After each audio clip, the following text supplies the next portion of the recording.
tous, bienvenue dans 10 minutes pour comprendre. Nous venons de vivre la 45e campagne présidentielle de l'histoire des États-Unis.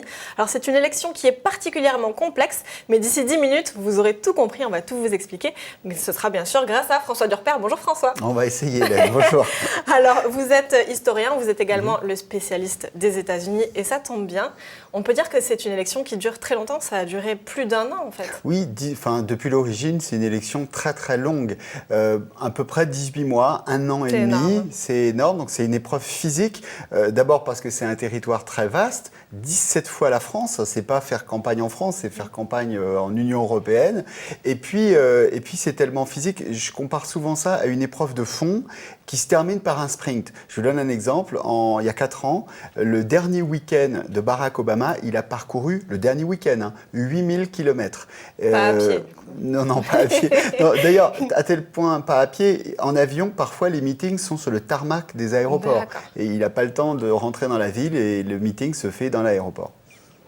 Mais alors comment ça fonctionne? C'est quoi les étapes? Alors il y a 2 étapes. La première étape, c'est la phase des élections primaires, parce que vous savez qu'aux États-Unis, on désigne le candidat à l'intérieur des 2 grands partis.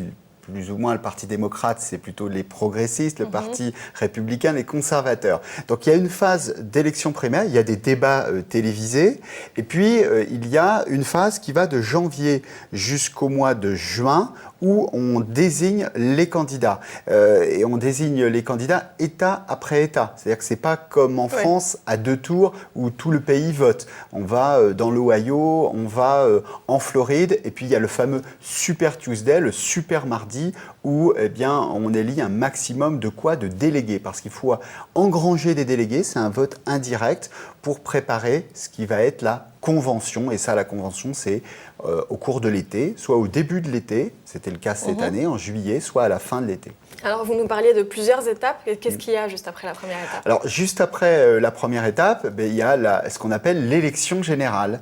L'élection générale, c'est entre celui qui a gagné du côté républicain, celui qui a gagné du côté démocrate, et il y a parfois un 3e candidat. Alors là, il y avait 2 autres candidats, mais c'était 2 petits candidats qui n'ont pas pu faire campagne dans tous les États, parce qu'il faut beaucoup d'argent pour faire campagne aux États-Unis. Et lors de cette élection générale, vous avez les fameux débats. Vous avez, cette année, vous avez eu 3 gros débats, dont le premier très suivi, 85 millions de gens l'ont regardé. Parfois, comme en 1980, il n'y a qu'un seul débat télévisé. Donc il y a des débats télévisés, puis il y a aussi la campagne qui continue et ces candidats qui vont, chaque État, ils vont essayer d'aller conquérir État après État. C'est une campagne moins nationale que la campagne française. On entend aussi parler du vote anticipé. À quoi ça correspond? Le vote anticipé, ce qu'on appelle le early voting, c'est qu'il y a la possibilité pour les Américains de voter avant le mardi du vote. Alors, le vote, il a lieu le mardi d'après le premier lundi de novembre. Donc, ça veut dire que il faut voter avant parce que parfois, le mardi, vous êtes au travail, vous avez aussi tous les étudiants qui rentrent, c'est la rentrée universitaire. C'est pas bête, hein. Et, donc, ils ont à voter avant. Et cette année, ça va être un Américain sur 3 qui va voter avant le mardi du vote. C'est le 8 novembre, mais c'était le 6 novembre la dernière fois. D'accord. Donc là, vous nous avez tout expliqué, on sait tout sur le fonctionnement de l'élection? Pas l'élection même, parce que l'élection day, le jour de l'élection, c'est ça qui est le plus complexe pour les Français. Donc ce jour électoral, comment ça se passe? Ce qu'il faut comprendre, c'est que ce n'est pas un vote comme en France, centralisé. Il faut aller gagner ce qu'on appelle des grands électeurs. Et c'est un vote indirect. Donc comment ça se passe? Bien, vous devez gagner des gros États où il y a beaucoup de grands électeurs. Par exemple, la Californie, vous avez un maximum de grands électeurs. Et vous avez des tout petits États où vous n'avez pas beaucoup de grands électeurs. Par exemple, le Dakota, vous n'en avez que 3. L'Alaska, vous n'en avez que 3. Donc il vaut mieux gagner des très gros États. Alors ce qu'il faut regarder aussi, c'est que tous les États ne sont pas intéressant parce qu'il y a des États où il y a suffisamment d'avance pour le démocrate ou suffisamment d'avance pour le républicain. Donc ce sont des États bleus ou des États rouges.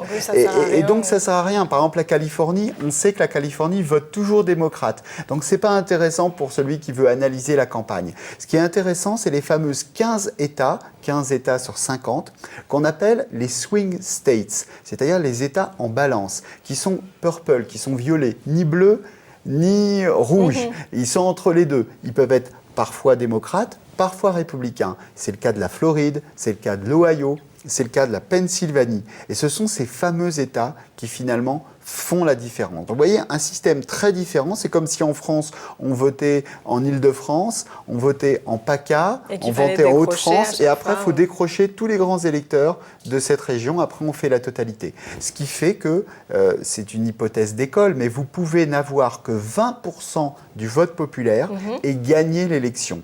Alors, c'est déjà arrivé dans l'élection américaine. Par exemple, Al Gore, en 2000, il a eu 500 000 voix de plus que George W. Bush, mais il a perdu l'élection. D'accord, bon, on vous a suivi jusqu'ici. Est-ce que là, on sait tout? Là, normalement, vous savez tout. Bon, d'accord. Merci beaucoup, François. Je vous en prie, Hélène. C'est la fin de cette émission. Merci à vous de nous avoir suivis. On vous dit à très bientôt. N'hésitez pas à réagir si vous le souhaitez avec le hashtag 10MPC. En attendant de vous retrouver, gardez bien les yeux ouverts.